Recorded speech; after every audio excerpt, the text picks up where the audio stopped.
Today we're going to study the last part of the periodontium, which is the gingiva.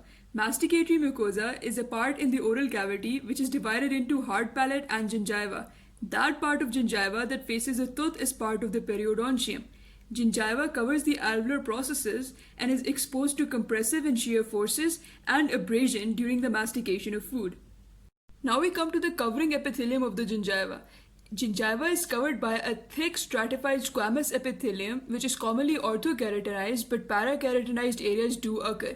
It is inextensible and well adapted to withstanding abrasion. It shows a stippled appearance, and the junction between the epithelium and the underlying lamina propria is convoluted. This provides good mechanical attachment and prevents the epithelium from being stripped off under the shear force. Before moving ahead, let me first talk about keratinization.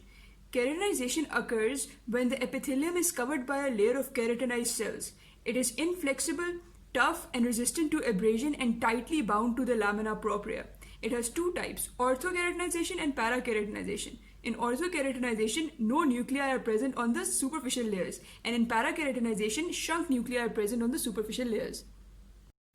Lamina propria basically supports the oral epithelium, and it consists of dense collagenous connective tissue and long and narrow papillae. It is not highly vascular, but it has long capillary loops with numerous anastomosis. It consists of cells, neural elements, and fibers embedded in an amorphous ground substance. The fibers follow a direct course between anchoring points so that the tissue has little slack and does not yield on impact, enabling the mucosa to resist heavy loading. The submucosa of gingiva has no distinct layer. The mucosa is firmly attached by collagen fibers to cementum and periosteum of alveolar process. The periosteum is the outer layer of the bone. Now we come to the arterial blood supply of the gingiva. We will divide this into upper gingiva and lower gingiva. In the upper gingiva, the anterior part of the gingiva is supplied by the anterior superior alveolar artery. The lingual part is supplied by the major palatine artery. The buccal part is supplied by the buccal artery, and the posterior part is supplied by the posterior superior alveolar artery. In the lower gingiva, the anterior buccal part is supplied by the mental artery, the anterior lingual part is supplied by the incisive and the sublingual artery, the posterior lingual part is supplied by the inferior alveolar artery and the sublingual artery, and posterior buccal part is supplied by the inferior alveolar artery and the buccal artery. Now we come to the sensory nerve supply of the gingiva. It is once again divided into the upper gingiva and lower gingiva. The upper gingiva is innervated by the anterior, posterior, and middle superior alveolar branches of the maxillary nerve, and the lower gingiva is innervated by the inferior alveolar branch of mandibular nerve, buccal branch of mandibular nerve, and sublingual branch of lingual nerve. Fibers of the gingiva are found in the lamina propria. They collectively form the gingival ligament. 5 groups of fiber bundles compose this ligament. The first group is dentogingival group. This is the most numerous and extends from the cervical cementum to the lamina propria of free and attached gingiva. The second group is the alveolo-gingival group. The fibers of these radiate from the bone of the alveolar crest and extend into the lamina propria of the free and attached gingiva.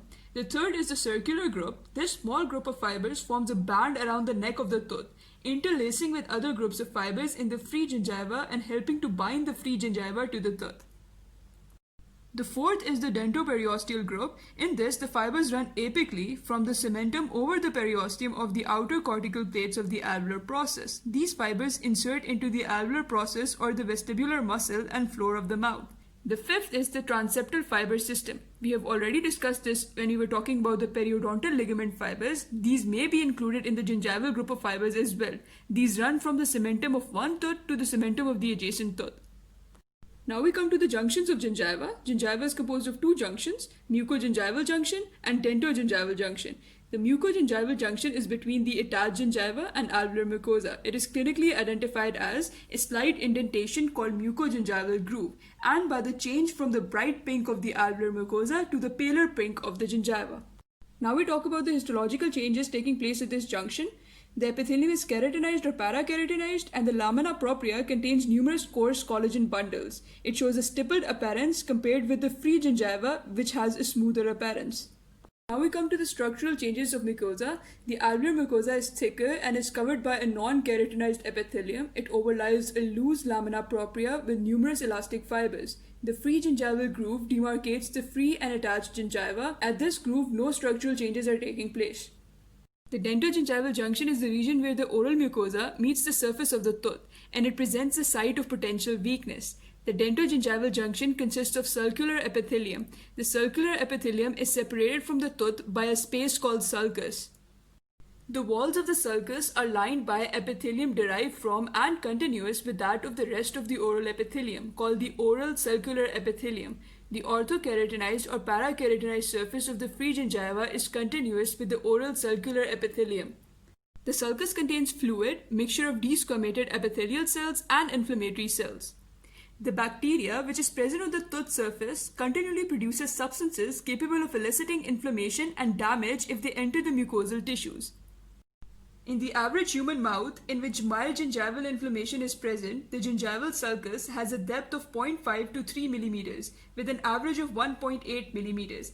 Any depth greater than 3 millimeters generally can be considered pathologic. A sulcus this deep is known as a periodontal pocket.